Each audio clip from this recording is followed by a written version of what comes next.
Sohaib, Mir, assalamu alaikum. How are you guys doing? Walaikum Can't complain, man. Appreciate you Doing guys. well, man. Thank you so much for joining us. So we were kind of joking around before we started about the your roles and how you dress and live your roles, each of you. Mir, you mentioned that you're the finance guy of USHUB. Sohaib, you mentioned you're the creative guy. And of course, as we can see, Mir, you're in a suit and tie. Sohaib, you're in that creative vibe t-shirt, not that bothered, just like Hasnain, I guess. So it's wonderful to see you guys. Hopefully, inshallah, we'll get into the fantastic work that you guys are, the fantastic project you guys are building, which looks very, very exciting. I feel like a lot of it is kind of shrouded in mystery, even though it's very obvious kind of what it is. So I can't wait to get into the mechanics of it. Just starting off, if you can just both introduce yourselves, your roles at USHUB. I'm Sohaib Ali. Work at USHUB as the lead of the content operations. And that includes everything from original productions, licensing content, working with the team to figure out what the curation strategy is, how we go about getting all these pieces of content all over the world. Do they fit what we're going for, tell the stories that we want to tell, and represent Muslim life and culture in the way that we want to portray and help change narratives, essentially. So that's like a very top level of what we do over at USHUB. It gets very nitty gritty in the creative side, as you can tell.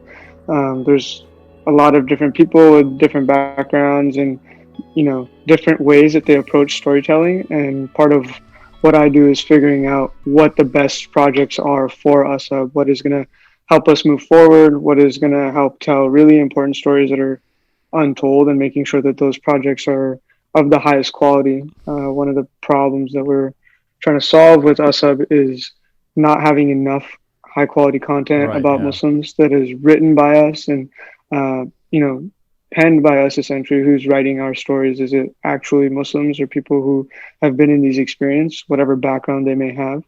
And so that's kind of the gist of what I'm doing over at USHUB. Assalamualaikum. My name is Mir Ali, also last name Ali, no relation to Sohaib. I thought when you first emailed me, I thought you guys might be brothers, just because of the Yeah, I think we are somewhere down the line. I bet if we go down the family tree, we got some type of overlap for sure. But I'm the executive vice president of USHUB. Mainly, I help run with the business aspect of it. So the business development, reaching out, marketing, payroll, the financing, the accounting aspect is really what I go for, and really my role in the company. And another part of my role is just being the extra set of hands for every single department, right? What I like to do is make sure that each team member knows that, hey, if you're bogged down or if you got too much on your plate, I'm here to help you and offer an extra set of hands for you. And really just to try to build the culture and the morale of the company and really make it a little bit more cohesive and a friendly working environment, and try to be as best of a leader as I can. We have hands down the best team on the planet to run this platform. So it makes my job a lot easier, because when you have a good team, the manager, it looks easy, it looks great. So I'm very blessed to have that and have Sobi as a partner. I think the both of us put our heads together, we can really take this platform to the next level. So that's like a little gist of what I do with us. I love your take on management, and I really I need to put you in touch with some of my old managers to give them a bit of an earful about how to actually manage people. It's management is one of those things that you have to be highly emotionally intelligent, because one style of management is not going to work for every single person. Like, I know personally on USHUB who is somebody I need to check up on regularly to make sure it gets done, and who I need to just leave alone because they're going to get it done, right? And I think managers in all industries that's a major issue that they have, because they seem to think that one management style is a fit for all for everybody. Whereas if you take a little bit of time to get to know your team member, I have a good grasp of, okay, I just leave this person alone, let them know what the direction is, they'll take care of it. And the other person that says, okay, they need a little bit of hand holding and I need to make sure I'm on top of them. Love it. So Hasnain, sorry, before you jump in, let's just go to the, sorry to cut you off, man. I know you love your moment in the sun, but I just wanted to, before we get that, I just wanted to give a brief breakdown of USHUB. Anyone who's listening would have heard the sponsorship shout out in the beginning, and of course my intro as well. But from you guys yourselves, if you were to describe USHUB to someone who had never heard of it but was no doubt intrigued, How would you guys break it down? What is USHUB? I would say it's a streaming platform for Muslims by Muslims, and it's about telling stories that are near and dear to us that just don't have enough light shed on us. That's the main goal, and it's a very large collection of Muslim culture and what it's like to be Muslim wherever you live in the world. Yeah, and it's a place where, regardless of the the spectrum you are as far as being a Muslim, right? Some people are really religious Muslims, some people are Muslim by name. We wanted to make sure we had a hub where, regardless of where you are, you can watch something on our platform and be able to relate to it and say, hey, I have a little bit of pride of being Muslim too, and these are my brothers and sisters who are also making this high quality content. It's not just religion shoved down your throat, right? Because to some people that's a turnoff, but it's also not completely casual as well. It's a healthy medium across all channels. I love that. Before I let Hasnain jump in, I love that perspective of you, because I feel like, and I hope we'll talk about this in future. And of course, we don't want to put anyone down, but I've seen, forget even Muslim streaming platforms, but just I guess Muslim channels or organizations that want to push forward a means of entertainment. But it is like you said, and there's nothing wrong with this per se. It is like you said, just essentially a pulpit. It's a way of preaching Islam. And I guess it's kind of hard to find the balance between being a preacher of Islam and also showing entertaining stories. And I feel like that's where so many Islamic orgs have found that challenge. Hasnain, jump in. Yeah. So after doing a lot of research and reading into the platform, I love how you guys are creating a community. Take away the whole. Don't call it a streaming platform. Just call it a community, because that's basically what you're creating. How do you guys, if somebody came up to you and asked you, how do you differentiate yourself with like Amazon Prime or Netflix, who within the streaming platform have a faith-based category where you can actually go there and kind of filter out Christian-based and Islamic-based, like what would be your 20-second pitch on that? I would say it's really more so about, like I mentioned earlier, Muslim culture, and then kind of hand in hand with what you said, it is a community-based thing, right? So, we find a lot of community within our faith. That's basically what our masjids are, right? You go to the masjid, you meet all these different people with different backgrounds. They have different stories. A lot of what you'd find on Amazon Prime or what you'd find on Netflix or Hulu is, if it is faith-based, it's, as Nuri said, like very, very almost pulpit style, hard-hitting documentary or PBS style educational content, right? So that's kind of not the aim or goal. We do have some of that content available for the people who want to have that. We kind of look at USHUB as the thing that we like to say, and the best pitch for it really is, we look at USHUB like a film festival. There's going to be a bucket for everybody. And that doesn't mean we're just throwing stuff at the wall and hoping that it sticks. We're trying to pick the best stuff that fits in those buckets, and then somebody who finds the thing that's best for them can come and see it in that individual bucket for themselves. So based on that, and that was excellent. Is there a set criteria that you guys filter through? I'm assuming you guys get thousands of submissions, thousands of films. Somebody like myself who's dealt with film festivals through his 10-year career in filmmaking. They can be very, very competitive, right? You can have 3,000 films being submitted to either a film festival or a streaming platform like Peacock and everything else, and two will be submitted, right? Two will be selected. So in regards to this platform being more of a community, go for it. Yeah, we have pretty strict content guidelines. There's like a minimum level of production quality that we want to take. And with the rise of production becoming easy, everyone has a camera in their hand. Everyone has made filmmaking very much accessible now. Everywhere you look, someone can tell a story in the simplest way, and the quality of filmmaking has gone up significantly. But if you notice, there's not that many of us in the industry, people of Muslim descent background. So you have like this large talent gap, right?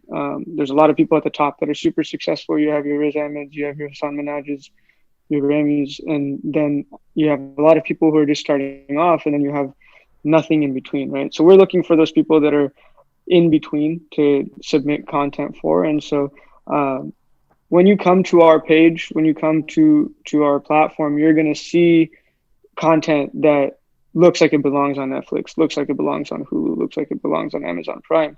You're not going to find a YouTube video or something that was haphazardly filmed. The selection process is very, very meticulous. We, at the beginning of this, when we started whittling down what we're acquiring, where content is coming from, I can't tell you how many hours we sat in our older office watching films, like really, really watching films in different languages, in languages we don't even speak, Arabic, Turkish, Malaysian, because it's important to tell a global story.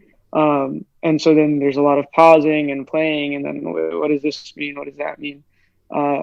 So the first thing is always watching films. I think that's the first and foremost object for us. And myself, Sean, Harrison, they're not on this call. Some of the other leads of the content team are veteran filmmakers and really understand what it takes to create a really solid film from beginning, middle to end and tell a story. And so we lean on them and the rest of our team to kind of get an idea of what the highest quality production is that we can get on the platform. I really love that perspective, because I feel like, and we're having this conversation with Azhar Osman, who we had on this episode on this podcast about 3 episodes ago, I believe it was, about this issue that we have in quote unquote Muslim media, which I guess is a debatable term in itself. But as someone who's worked in Muslim media for the past 10 years, there is that issue with quality control. There is that issue with, hey, you can make something that's good enough for us, that's good enough to air on, this channel that only Muslims watch, but really and truly, you take that thing, you put it on Netflix, it's not really gonna fly. I guess, why do you think there is so little? Sohaib, I'll ask you. Why do you think there is so little? Dare I use the words good enough content, or content that might be good, but there might be issues with either the way they're filmed or the storytelling, or small things like the sound or stuff like that. Even if it's from a technical point of view, why do we have so much Muslim created content that just isn't good enough? I think there's a lot of learning to be done for our community on what the best quality content can be like and end up looking like. We don't have a lot of people who encourage young Muslims to get involved in media.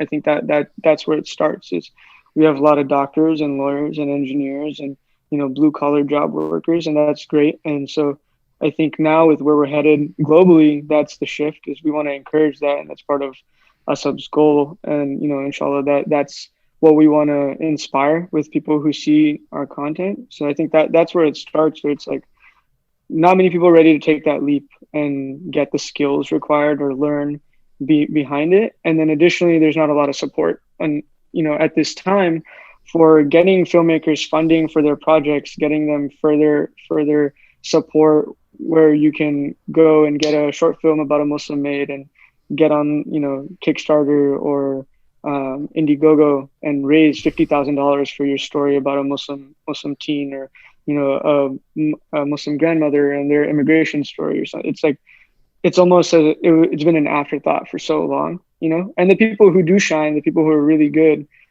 they elevate to this higher level in the industry in Muslim media.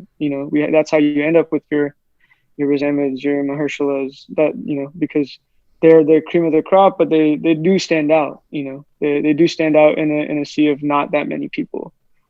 There's not a lot of Muslims who are involved in media in that way, and I think it also has to do with kind of just our lifestyles. We want a stable job, we have to support kids. You have a back and forth with the long shooting hours on set. Having creative discussions and meetings and back and forth on what you can and can't do, and then that also includes the conundrum of what it is that you're putting out there. What's the content that you're putting out there? Who's consuming your content? And what does that mean for you as a Muslim? Like, what is the story you're telling? How accurate is it? What is that as a representation of you as a Muslim, or rather like the story that you want to tell and how people are going to perceive Muslims based off of your content? I think the biggest thing is we don't have the same leg up that everybody else does in media. And so we're trying to level that playing field. Mira, if I can pick your brains on this one, I kind of mentioned earlier, and we had this discussion again a few episodes ago about this idea of Muslim media versus mainstream media. I guess, you would see yourselves as a Muslim quote unquote platform, I guess, by Muslims for Muslims.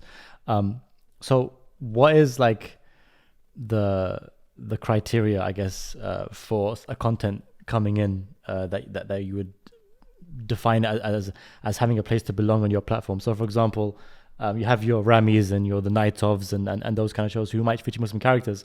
Would you say that shows like those, if they weren't originally submitted in an alternate universe to HBO or Hulu, would they be shows that you would be putting on your platform? Or if you can kind of walk me through that kind of perspective. Yeah, that's a great question. And I think that kind of goes hand in hand to having a Muslim identity here in America, right? Is finding that healthy medium in between. Because to answer your question, for those shows, probably not, because they kind of cross the line for Islamically, right? Like what is actually acceptable from a Muslim standard, from a base level Muslim standard, regardless of where you're on the spectrum. I think every single Muslim has a pretty good idea of what's appropriate to be seen on TV, what you're comfortable with watching in front of your like mom or your dad, or if your little niece and nephew are there, like, are you okay with them seeing this? And if the answer is no, then that's a pretty good indication that it probably shouldn't belong on their platform. So us at USHUB, we take that into consideration, right? And the formula is actually pretty simple. What I've learned with my journey with Islam is the more you learn about it, the more there's a lot of gray area, but there's very few things that you have a pretty good indication that, no, I can't do this, right? This is a line I can't cross. And when we, take into account what our audience is going to be potentially looking at, like the material, the content, the language, we really internalize, okay, is this something that we'd want for one day to come back on us that, hey, my kid actually watched this and it was because of your platform, right? So we have a good guideline of, yeah, this is allowed on the platform, this is not, allowed on the platform, but it's still something that you and I would watch on our own. And that's another good indication is, hey, if would I watch this on my own? Would I go out of my way to watch it? And if the answer is no, it's not something that we would want on our platform, because just like how we feel that way, that we wouldn't watch it, there's countless other Muslims who probably wouldn't watch that either. So we are really being a pioneer of finding that healthy medium of what's appropriate for being quote unquote Muslim, and you're okay to leave it on with your kids watching it and not being present and not having to fast forward certain parts, but at the same time having it being fun and engaging, to where it's not boring for people who are, not quote unquote overly religious, but at least they're like, yeah, this is dope, I want to watch this as well. I find that so interesting, because I feel like that conversation around, hey, this is too much. I don't want to call anyone out, but that conversation around, oh, this is too much, this is the red line, it doesn't seem to be one that I hear from the kind of Muslims who are in the quote unquote industry. And I feel like, obviously I think we need to accept also that the industry, Hollywood itself, is something that is very overtly sexual, something that is very overtly violent. There is a lot of that in it. So I guess, do you think that, and this is a question, age-old question we always ask on the podcast to everyone, every filmmaker that we bring on. But Mira, if I can pick your brains about this, do you think that there is a place for Muslims to make it into the quote-unquote industry, given that it's an industry that is, while wonderful, while we all consume it and all love it, we all love film, we have to be a bit, I feel like sometimes we need to be a bit honest with ourselves and tell ourselves, hey, maybe you're just refusing to acknowledge the fact that, hey, some of the best shows that you like, they have a lot of sex in it. They have a lot of, a lot of other things in it that might not be appropriate to consume. So, I mean, based on that idea, do you think it's really a place that Muslims can work in, act in, direct in? 100%. I definitely think that is a place that Muslims can do and can thrive in. There are barriers, 100%, right? But there are countless shows and movies and documentaries that don't have that content that do really well, that aren't necessarily made by Muslims, right? That catch on and it's appropriate. You can watch with your family and friends. And I think from my own personal experience, it's when you're genuine and you know who you are and you know your identity and you move forward with that and show the world, hey, this is who I am, you're going to have traction behind it and you're going to have support behind it. Now, is it going to get as many likes, as many views, and it's going to go global as maybe some inappropriate content? Yeah, definitely not. I mean, that's just the reality of it. But to me, I think that there's definitely a huge window of opportunity, especially up and coming young Muslim directors, producers, writers, like Sohaib being one of them, to really set the foundation for future generations to even have that inkling in their head saying, yeah, you know what, I think I could do this. I think I could really make it big in Hollywood and still hold my Muslim values at core, and people would actually want to watch my content. So to answer your question, 100%, I think there is an opportunity there. So hey, let me ask you the same question, because I feel like, as a creative, obviously you're saying that in that t-shirt, you got all this whole like carefree attitude that so many creatives have. But one thing I love about filmmakers and creatives is that in the gray area, they're always closer to the, hey, you can't do this, then you can do this. So what's your kind of perspectives on that question? Yeah, I mean, I think I agree with Mir. One thing that we're big on is, we don't want to limit the storytelling of the filmmakers that we work with. And we know that because of that, there's a lot of, the gray area that Mir spoke about. How do we get into that? How do you dissect that? How do you tell those stories? And we want to push the envelope without, ever crossing the line. I think it's a really nuanced thing to do. There's a balance there. And there is a way to do it, because previously, before the industry was as provocative, they were able to do it, still tell the same story, still do the same thing. And I kind of liken it to something that an old film professor told me.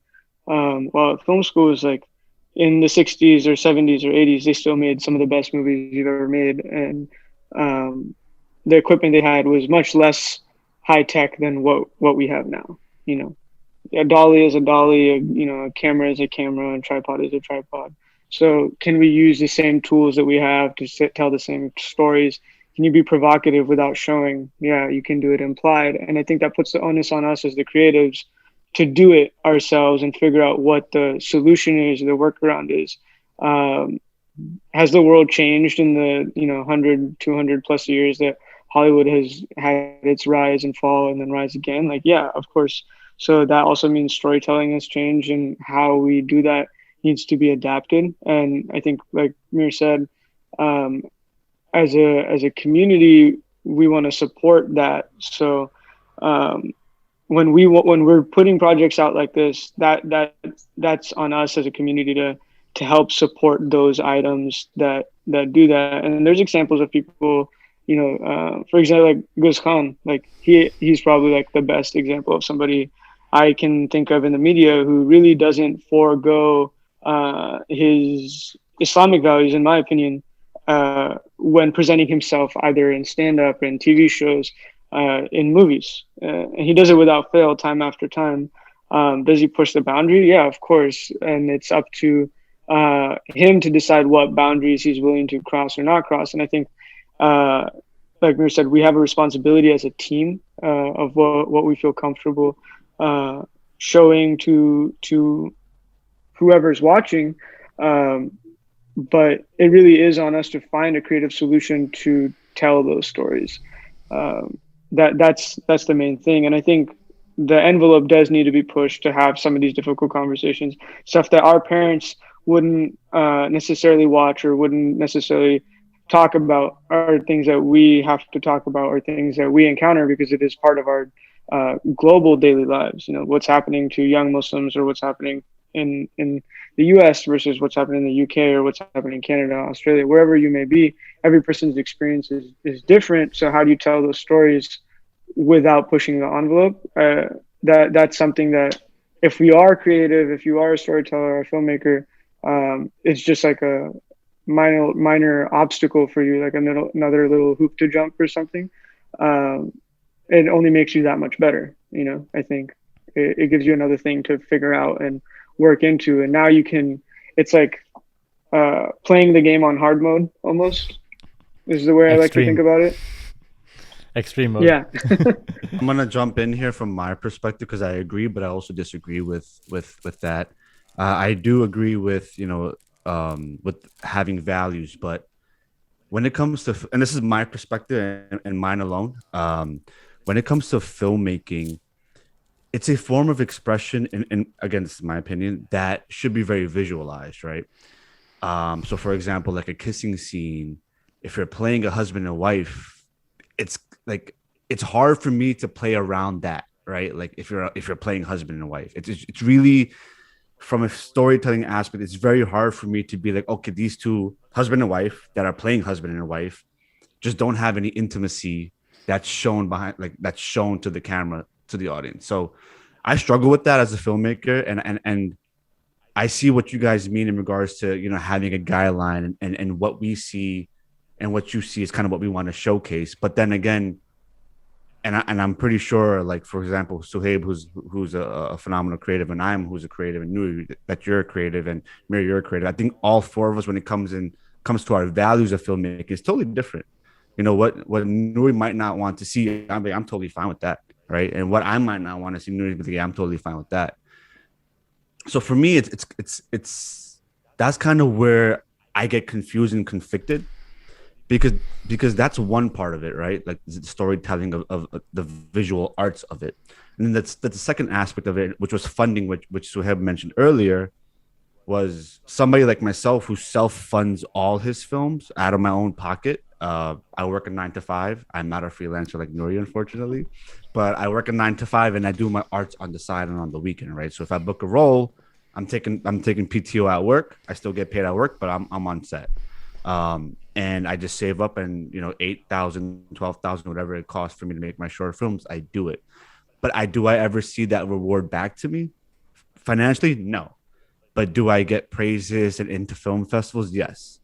So I guess what I'm alluding to is that's the reason why individuals like myself are so interested on getting on Amazon Prime and getting on Netflix, because there's some sort of compensation that's coming back to us so that we can continue to make more films, because this is a very expensive hobby for me. So is that something your platform is slowly looking to provide as well moving forward? Or is your platform simply a platform for eyes to come and see, and for your name to be built up so you can get somewhere else and then give back to the kind of the community? Yeah, I mean, 100%. That is one of the core values of USHUB, is filmmakers first. We want to enable that for people, and we do that currently. All the licensed content that we do currently have on the platform is paid for with licensing contracts that we negotiate with each filmmaker. And we, you know, how we come up with those prices and the term lengths of each, you know, contract is very specific to what went into making the film, but also putting the filmmaker first. We know that it's hard as a filmmaker to get your project noticed. We know it's hard to get money back for another project. And the way a lot of filmmakers, the way I got my start was I had some money for a project, put it in one project, then I burnt out and I don't have any money for my next project. Then you come back around the next time, another Kickstarter goes, asking around people in the community here, there, and then you save some of your own money up, and then you run it back one more time. Eventually, it gets hard to continue to ask the same people for money time and time again, and then also take money out of your own pocket to put towards that. And you know, myself, Harrison, Sean, we've been on so many short films, so many feature films and TV shows, and we get it. And that's the number one goal of USHUB, is putting the filmmaker first. And I think that's something that we never want to lose sight of. So when we, you know, go reach out to a filmmaker, we say, hey, we love your film. We love everything about what you've done here. We want to pay you to make sure that you can do this again. And here's how long we want to pay you for. We don't do revenue sharing contracts because we're new. We can't promise you guys that you're going to get this much return on value. You're going to get this, we're going to get that. But we like to put our money where our mouth is and pay the person up front and say, hey, here's our goodwill. We're extending it to you. We want you to go and create more stuff. And in the meantime, we want to help market your project on our platform. And, you know, like you said, get eyes for it. What we tell filmmakers is we want to get the right eyes for it. You know, I've been in, you know, meetings and pitch meetings with Netflix. I've been in pitch meetings with Hulu, and you don't always get the best feedback when you come in with a story about Muslims. You know, if you go search for Muslim content or Islamic content on Netflix right now, I promise you won't find more than 10 titles. And out of the 10 titles, there's probably two titles that barely represent us properly that aren't documentaries, you know. Same thing with Hulu. I won't say that's the same thing for Amazon, because Amazon takes a lot of different cues for different product development. So they'll do video on demand. You can rent projects. It's pretty easy to get a project on there that way. They'll do documentaries of any shape or form, and then they'll buy libraries from people. And so you might have a project that ends up in a library that's available on Amazon. So to answer your question, yeah, we want to pay filmmakers so that they can continue to create. We want to make sure all our contracts, when we can make them exclusive, we do. But when it's in the best interest of a film to not be in an exclusive contract, we're not scared of that, because we really believe in the community that we're building at USHUB, and we think that a lot of people are going to want to come and support what we're doing. So if it's, you know, good for your movie, it's known to be on Prime, then we want to, you know, afford you that ability. And we still want you to be able to be a part of the USHUB community. We still want to extend you all the opportunities that we can offer. Harrison loves to tell people on our pitch meetings that, hey, we're listening to any and all discussions for projects. And if you have a project that works for us, that's great. If you don't have a project that works for us, either it's out of our budget or slightly, you know, not in our, you know, realm of our curation strategy, or we have something too similar to it, that's okay. We still want to get your project made. So why don't you work with our development team? We'll put you in touch with a couple different people, and maybe they'll help fund your project. Maybe we can help you get an editor at a discounted rate. Maybe we can help you connect with a cinematographer who's good for your project, who's going to build their reel up, may do it at a discount. You know, how can we help our community continue to make films that tell stories that are made by us? That's the most important thing, I think. Regardless of what the success of USHUB may or may not be, I think that's the impact that we want to leave for the platform in general. Excellent. Sorry, my lights went out. Yeah, go on. I think I burnt them. Wait, did they? If you see my setup, you'd be like, "Yo, Nuri, it was that day when you came over and we both shot here." That's what the setup looks like. Wait, I don't know why my lights keep going out. Did it burn? Apologize. Did it burn out or did it turn off? All good. Did the plug come out or what? I think it burned. I don't know. I don't want to keep turning it on and off. But okay, just listen. Use those two lights that you have, the ones with the stand that go either side. That's the best thing. You know, the worst thing is because I'm as he said, a freelance filmmaker. I've got all this kit that I can use. I've got a Blackmagic setup and a light and stuff. And Hasnain's got his bloody MacBook webcam. It looks so glitchy. Listen, support local halal so I get better lights and stuff. Come on, man. Right, you're right. One thing, I want to actually lead off Hasnain's point. Yeah, anyone who's listened to this podcast for a while knows that me and him don't see eye to eye in a lot. And he mentioned that, you know, he feels like he needs to, for example, show scenes of intimacy and stuff like that. Personally, and I think one kind of anecdote that really inspires me is Spielberg. Because Spielberg, we also all know who Spielberg is. Many of his, not all of his, but most of his films tell stories without the need of showing, you know, things that are appropriate or sex or nudity. So for me, I kind of like go off what both Mir and Sohaib kind of alluded to, is that the challenge is enjoyable.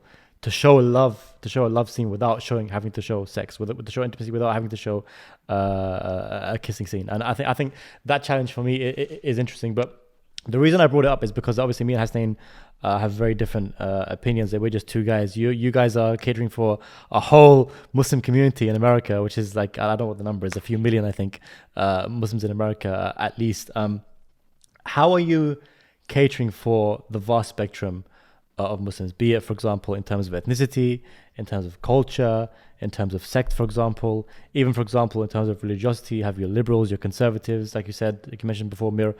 Mir, how are you trying to ensuring that you cater for all Muslims of all types across the spectrum in America? Yeah, great question. And, you know, that's definitely a challenge, right? To be able to get a gauge of being able to cater to everyone. And I think American Muslims particularly, we have a good idea. Like, we're surrounded by all different types of cultures, right? If you go to your local mosque, it's not just strictly always Desi or Arab, even though they have those. But a lot of them, you have a good mix of people, and you interact with one another, and you get to know each other. And I think that's one of the challenges that we do face, is being able to deliver a product that says, yeah, this is great for everybody. And to be quite honest, we won't really know that until we really launch and start to get feedback from people, because that in itself is going to be our greatest learning experience of where we need to pivot, where we're lacking. Because at face value, yeah, if you look at our, our plans and, our whiteboards we have a lot of buckets filled. However, the perception, the reaction from our audience, at the end of the day, we have no idea what they're going to think of it, or if they're even going to like it. And I always tell the team saying, look, results are 100% out of our hands. We have no idea if this thing is going to flourish or go off the ground. But the main thing that we have to do as Muslims is give it our all and operate at excellence. And we just leave the rest to Allah, right? To take care of it. That's it at the end of the day. So we won't really know until after we launch whether or not we're doing a good job with that. But being able to analyze that data and being able to pivot quickly is going to be huge for our success in the long run. Sorry, Hasnain. It's like a battle of who can jump in first. What challenges are you guys facing and leading up to the launch? Because I have a few friends that try to start various Muslim streaming platforms and were unsuccessful because it's a very, very hard thing to do. I don't envy you guys at all. It's clear you guys are working very hard. The reality is, streaming platforms like Netflix are successful because there's just so many people to consume it, right? And I think while there are a lot of Muslims, to get them all together to kind of access a streaming platform is it's a huge challenge. I'm sure you guys know. I can see the tiredness in your eyes, just me speaking about it. So what challenges are you guys facing, and how are you overcoming them? Challenges, too many to count, right? The challenges are new every time you face them, which is also challenging, right? Because you make a business plan, you make an effort, and then you have a challenge that blindsides you, something specific like from a technology aspect, right? And then if you don't have a geeky tech guy on the team, okay, we gotta hire a freelance that can guide us through that. Okay, let's start marketing to the Muslim population. Well, there's no really specific Muslim marketers who have lifted a brand off in America specifically for the Muslim market. Okay, let's try that. So that in itself, just running the business also from a niche, because we are catering to a niche market, right? It's not something broad that I could just put an ad on Instagram or Facebook and just, like I give an example of, let's just throw spaghetti on the wall and see what sticks, right? We don't have that many spaghetti to really throw on the wall to stick. It's a finite amount. So we got to make sure that it counts. One of the ways that I overcome the challenges of running the business is I always tell myself my background is finance and real estate. And at one point in time, every single one of my clients that I have in my portfolio had no clue who I was. I picked up the phone and said, hey, my name is Mir. This is what I could do. Do you want to work together? We want to work together in the future. And compile that over and over again over a long period of time. You build really good relationships and you figure out how to do it. That same approach I take to USHUB. Is my background media and production? No. Is it something that I can figure out as each day goes by? Absolutely, right? Because that confidence is in me because I've built something from nothing. So from the business side, I just say, look, we got to take it one day at a time. And even if we set the foundation for another platform to come and do it better than we can, but they serve the purpose, then that's still a win for us at the end of the day, right? That's still a win because we did it. Because every major milestone or project that's been done, there's always been a few members that were at the bottom that kind of built it. And then other people came on top and made it even better. So I'm completely okay with being those people on the bottom level that provided a platform and a stage for somebody 10 years, 5 years from now, say, hey, we appreciate it. We could do it better. That served the purpose still. So, yeah, that's my 2 cents. Sobi, what about you? But before I let Sohaib jump in, I just love that perspective of kind of figuring it out. And the reason I was chuckling and Hasnain was chuckling as well is because he knows that when I get clients, whatever they say, oh, can you do this? I'm like, yeah, 100% I can do it. Can you give us an animated video? I was like, yeah, of course I can. I'll do it. But then what happens is I'm forced to figure it out. And by being forced to figure it out and teaching myself, I garner a new skill which I can use for future clients. So I love that kind of mindset of just always saying yes, and like you said, having that drive to figure things out and you know and become good at them essentially. So have challenges that you face. I mean, there's a lot. The first one, namely being COVID, while you're trying to make films, is the biggest one. You know, so COVID's great for when you have a lot of content and everyone's sitting at home and they want to stream your service, and that's awesome. We unfortunately started right after COVID kind of kicked off, so we had a lot of limitations to what we could and couldn't film, how we can and can't film, a lot of pushed back dates. So that's part of it, and then also just fatigue for our team. You know, I think that's another thing is we've got half the team here in Southern California. We got a couple people in New York. We've got a couple people in Texas, and we're working. I don't know. In shifts, trying to contact licensors all over the world. There's a lot of filmmaking here in the U.S. There's not a lot of Muslim filmmaking here in the U.S. There's a lot in the U.K. There's a lot in UAE. There's a lot in Canada. So then you have people running around different time zones and getting back to each other. So I think one of the biggest challenges outside of just like hands-on production has just been communication. And, you know, like Mir said, you hit a challenge and you got to figure it out, and then you got to scramble to work with the team to find what the most efficient way to do it is. Thankfully, you know, Mir has been helping guide us through that process.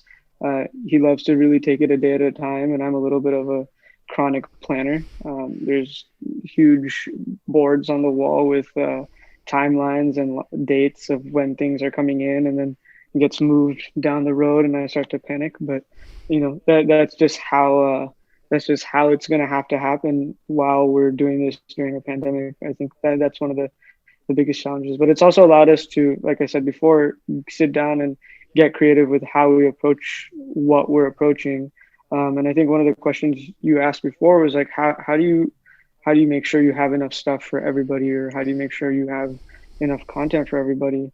Fill those buckets. Mir mentioned that he's not sure how it's going to play out until we launch. And although I do agree with him from a data analysis, as someone who's a filmmaker, and you guys as filmmakers yourselves, you know good content when you see it.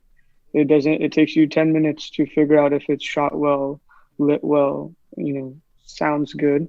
And then maybe it takes you another 15 to 20 if you want to know if the story is any good and the acting's any good, you know. So I think just based off of that, we do have a successful business model in place, because I think we've really done a good job of putting the best films on our platform.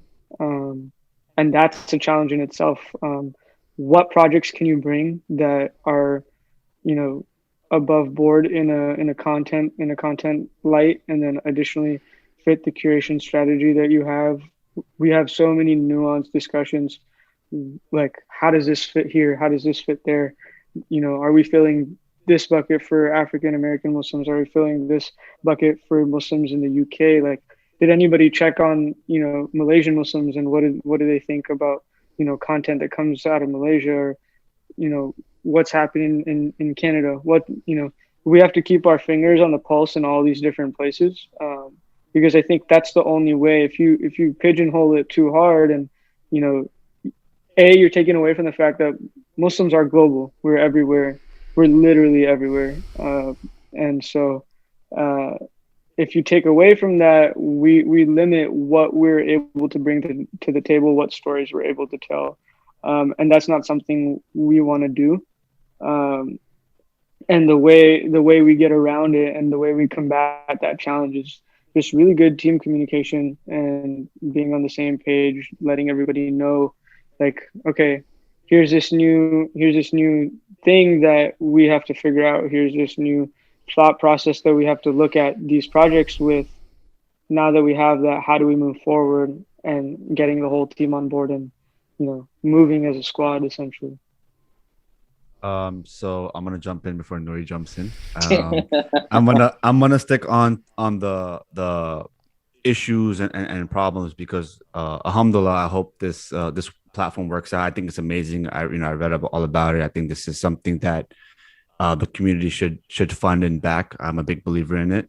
But you know, things come up all the time. So you said something about how Muslims are worldwide. they are worldwide, but that also comes with the fact that Muslim stories are worldwide too. At least here in New York, there's an abundance of Muslim filmmakers, right? The issue is that they're not coming together as Muslim filmmakers. Everybody is kind of out there for their own, right? It's a dog eat dog world, right? Like, I am not going to work with so and so Muslim artist because he's my competition, because it's such a limited area. You know what I'm saying? You know what I'm saying? So the rise of faith-based, and I use faith-based film because I see the same thing in other faith films like Christianity, Judaism, you know, and stuff like that. Within faith-based films, I see the rise here. When I dive down into Muslim storytelling, I'm noticing a huge shift within the industry, and I speak from the indie filmmakers, because a lot of the people that are approaching me with Muslim storytelling are not Muslims. They're not Muslims that are coming in with like, hey, I wrote this script and I want to say the Muslim story because I think it's a niche and it's a money-making story, right? Same thing with directors, same thing with producers, same thing with that type of stuff. And from my perspective, I'm all for it. But my whole caveat to that is like, you wrote a Muslim story, you're not Muslim, but are you going to incorporate Muslim characters? Are you going to incorporate a Muslim actor? Are you going to incorporate a Muslim cinematographer? Are you going to get a DP? Are you going to get sound or whatever it may be? Do you guys see that as an issue? Is that something you're also going to filter out? Whereas, hey, there's a Muslim film was just not created by a Muslim individual telling a Muslim story. What are your thought processes on that? Because that's on the rise here. Big time. I think 100%. And part of that is just, you know, the general movement in Hollywood for more inclusivity with people of color in general.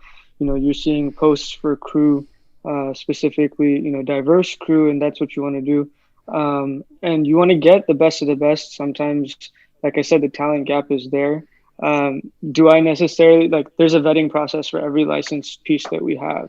You know, some of the older stuff generally about Muslims that's documentary based, if you look back, you know, 50 years, most of the stuff that's about us is documentary based. It's made by somebody white, somebody non-Muslim.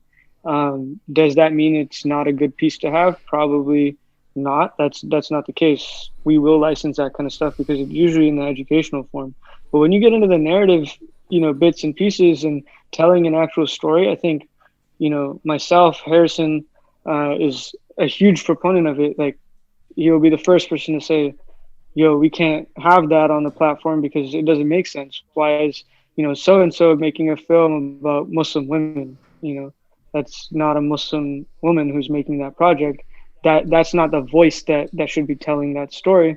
You know, we just got off of doing a short film with a awesome director from Iranian descent. Comes from his family is predominantly Muslim. And he wrote an amazing story about a filmmaker or an actor who keeps getting typecast. And one of the first things that he told, you know, us was working with us through development on a script, and then getting to set. It was so endearing for him. He's never worked with other people of Middle Eastern descent and Muslim background. And it was probably one of the best crews he could have worked with because he really felt at home. You know, he really felt like everybody who's taking part in his filmmaking, in telling his story, has bits and pieces of this or has experienced this and gone through that process. And I think every person on the set brings something creatively, whether they're the key grip or the gaffer or, you know, the wardrobe designer, the production designer. They have some kind of level of creativeness that they bring. There's an art to it. It's not just people who are moving gear back and forth. Like, what they do is important. And so, you know, having them invested in what they're working on is part of it. Having a cinematographer who, you know, matches that with the director is part of it. It should be first and foremost for any new productions, and it is how we approach all our original series. As a final question, I appreciate you guys for joining us, and just winding down. Bit of a heavy question, but I'll ask it out anyway. What's the 10-year vision for USHUB? Oh, that's a Hey, tough one. Yeah, definitely. You know, our vision is, inshallah, it's a competitive platform, not only in the Muslim space, but also in different areas. Like we want to be up there with like Hulu and Netflix and things like that. Obviously, to be able to operate at the level that they're at right now, yeah, maybe it's not possible, but being able to be recognized, like a big goal for me is for people to just see an ad about USHUB and first of all know how to pronounce it properly, saying USHUB, right? Not USHUB or anything like, oh no, that's USHUB, but also have people talk about it and say, hey, this is a really cool project. You know, I always envision us having like billboards all over, you know, America and just seeing it drive down the road and just being able to penetrate that market. To me, that's a big deal. And to be able to do it with like Muslim values is an even bigger deal on top of that, right? So 10 years, I mean, obviously we want to be a major competitor in this streaming space. And we also want to be like everybody refers to Netflix, like kind of being like the pioneer of streaming service, right? I want USHUB to be known as the pioneer for Muslim streaming services. And hopefully in the next 10 years, I'm okay with having competition with other Muslim streaming platforms if they got good content and it's high quality and you're getting young Muslims to engage with you and wanting to go in that space. That's, to me, that's a win. I don't see it as competition, like how people, when they see a mosque being built down the street from them, they're like, oh no, that's a different mosque. We even at USHUB, even at that level, we're trying to eliminate that type of mentality that unfortunately Muslims have.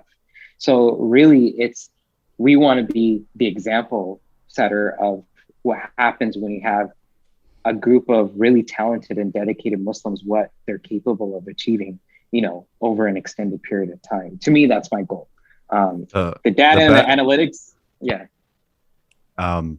Whatever mosque is giving out better food is the one that you probably should go to. Right, just right. letting you know that one, right? So right. If you create a mosque down the street and I serve better food, then they're coming to me, man. I'm telling you. Oh, 100%. I just want us to be in a place where we can be the place for gathering for Muslim content creators. Kind of like what Hasnan was saying about, you know, it's a dog-eat-dog world and filmmakers want to go out and, you know, put themselves first. I think we want to be in a place where we're doing incubators and workshops and bringing other filmmakers to show up and coming filmmakers, hey, you can do it. You can do it with your team. You can do it with other Muslims. Here are the people you can look up to. And here's how we can help you do that. How can we enable it? You know, in the future, I see grants. I see USHUB sponsored content. We see, you know, film festivals where we're giving away prize money or the opportunity to do development with USHUB for free or something like that, where we can just help filmmakers grow and let them know that you don't have to do it all by yourself.